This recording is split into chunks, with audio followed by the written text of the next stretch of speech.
ازيكم يا جماعة عاملين ايه؟ يا رب دايما تبقوا بخير. اكلمكم النهاردة ان شاء الله عن كم موضوع، يعني تقريبا 3 مواضيع معانا. موضوع إن انتقال حمدي فتحي لنادي بيراميدز وصحة الخبر ده، من يعني من عدمه، هل هو صحيح هل هو غلط. وانتقال اللاعب رضا سليم. في أندية طبعا مغربية طلبت رضا سليم، فهنشوف برضه موضوع رضا سليم.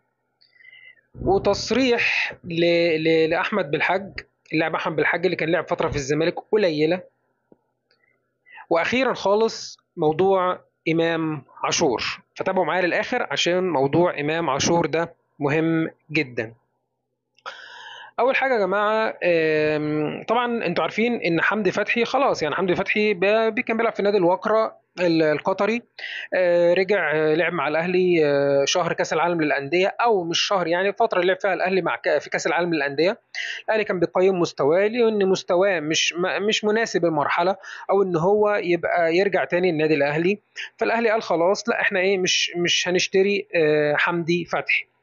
في كلام طلع وبنسبه 99% اكيد كمان.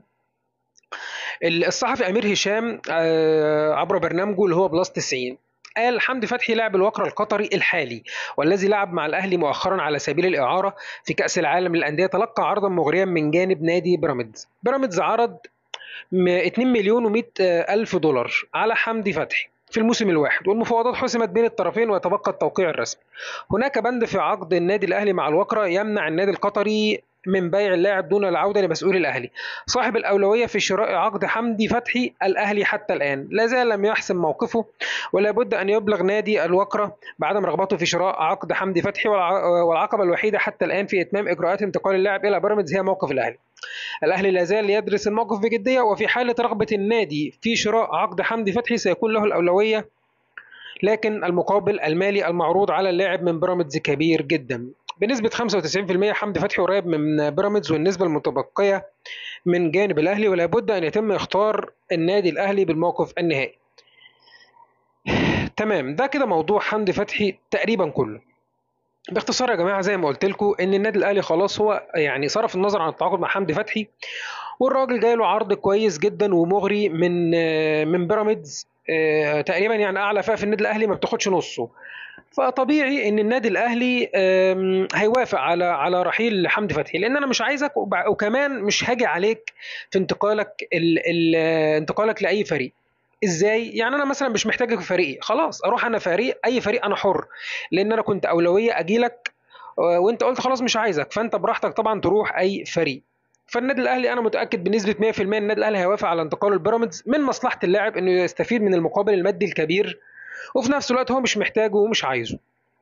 زي ما حصل مع احمد عبد القادر بالظبط، ان هو قال لو جاله عرض كويس حتى من الزمالك مباشره هبيعه. يعني العرض اللي الاهلي طالب تقريبا في احمد عبد القادر مليون و100 الف يورو، او مليون و100 الف دولار. فقال لو الزمالك هيدفعهم يروح الزمالك، مفيش مشكله خالص عندي، حتى مباشره من النادي الاهلي يعني.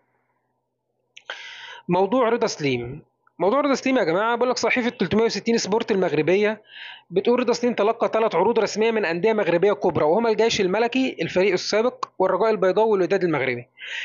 الاهلي يشترط اعاره اللاعب مع تقاسم راتبه وهو مبلغ 800 الف دولار، ولكن الجيش الملكي يرغب في ضمه بشكل نهائي. طبعا يا جماعه، ما هي دلوقتي الانديه كلها سواء في مصر او بره مصر بقت اشطر من الاهلي في الصفقات، وانا معترف بكده جدا. مش اشطر، اصل مش الشطاره ان انت تروح تتعاقد مع لاعب بمبلغ وقدره، لا الشطاره زي موضوع وسام مثلا، يعني الشطاره زي موضوع وسام، انت جبته بمبلغ زهيد واداك مستوى فني خارق وهتبيعه بمبلغ خارق، فدي شطاره مفيش فيها مشكله خالص. لكن انك تروح تجيب لاعب زي رضا سليم ب 2 مليون دولار ولا 2.5 مليون دولار، واللاعب راتبه تقريبا مليون دولار، خلاص اللاعب حتى جات له اصابه ولا ايا يكن، ولا ما خدش فرصته ولا ما اثبتش نفسه، رغم ان انا لغايه اللحظه اللي انا بكلمكم فيها دي انا شايف ان رضا سليم ما خدش فرصته كامله، بس النادي الاهلي دعم تدعيمات جامده في المركز بتاعه، واعتقد انه مش هيعتمد عليه.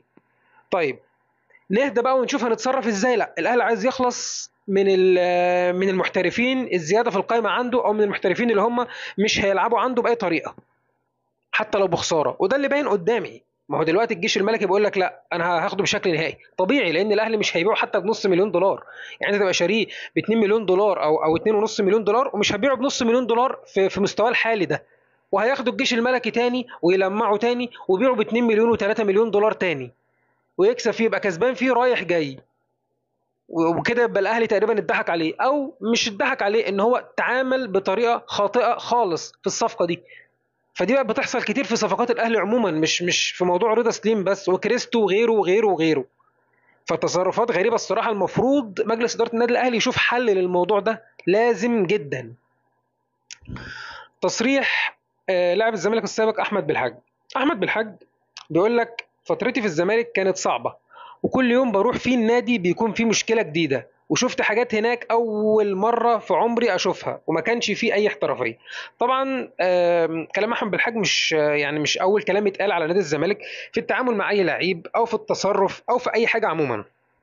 باين قوي، حتى اللي ما لعبش في نادي الزمالك برضو عارف ان مفيش احترافيه، وان الامور هناك بتدار بهرجله وبتدار بعشوائيه كبيره جدا، بدليل ان الانحدار اللي الفريق فيه دايما او معظم الوقت يعني.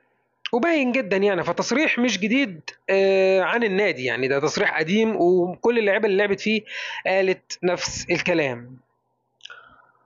طيب، امام عاشور. موضوع امام عاشور. كابتن احمد شوبير بيقول امام عاشور قال للكابتن محمد يوسف انا مش هزايد ابدا على النادي، واللي هتطلبوه مني انا هعمله. وكمان بيقول لك هناك نيه لتمديد وتعديل التعاقد برقم مناسب لقدراته، والاهلي متمسك باستمرار اللاعب. وفي كمان كلام بيتقال اصلا انه خلاص جدد لعام 2030، يعني موسمين اضافيين كمان. طيب، ده يا جماعه حاجه تبين لك ان انا لغايه اللحظه دي انا ما بقولكش ان في لاعب خلاص هيضحي وبيفدي روحه علشان خاطر التيشيرت بتاع النادي الاهلي. خلاص انا ما بقتش اصلا يعني واثق في اي لاعب. كله بيبص لمصلحته وده حقه، وكله واخدها بيزنس وده حقه برضه. بس لو انت واخدها بيزنس كلاعب عموما، اي لاعب يعني واخدها بيزنس، يا ريت زي ما بتاخد فلوس تدي اداء. ده اللي انا شايفه الصراحه يعني. طيب، موضوع امام عاشور بقى، انا لغايه اللحظه دي انا شايف ان امام عاشور اكتر لاعب حاليا في النادي الاهلي منتمي للنادي. ده اللي انا شايفه من تصرفاته، لان امام عاشور معلش يعني، امام عاشور جاله عرض اعلى من بتاع وسام، وارقام خرافيه من دوريات خليجيه خرافيه للنادي الاهلي وكراتب، واللاعب ما رضيش يمشي. انتوا فاهمين؟ لاعب ما رضيش يمشي، مش عند اول نقله من مثلا مليون دولار في الاهلي فانا هاخد في النادي التاني 3 و4 مليون دولار جري. لا، الراجل في دماغه عايز يعمل حاجه وعايز يثبت نفسه.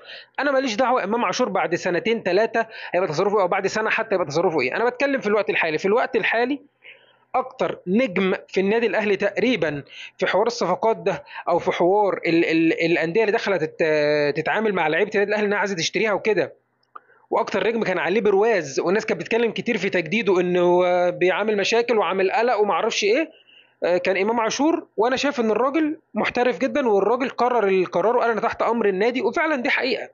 لان لو امام عاشور بس كده بصه مش حلوه جوه النادي، هتلاقي الوسط الرياضي كله مقلوب ما بيقعدش، هو وزيزو. يعني انا متاكد كمان ان زيزو برضو هادي ومفيش اي مشكله في اي حاجه.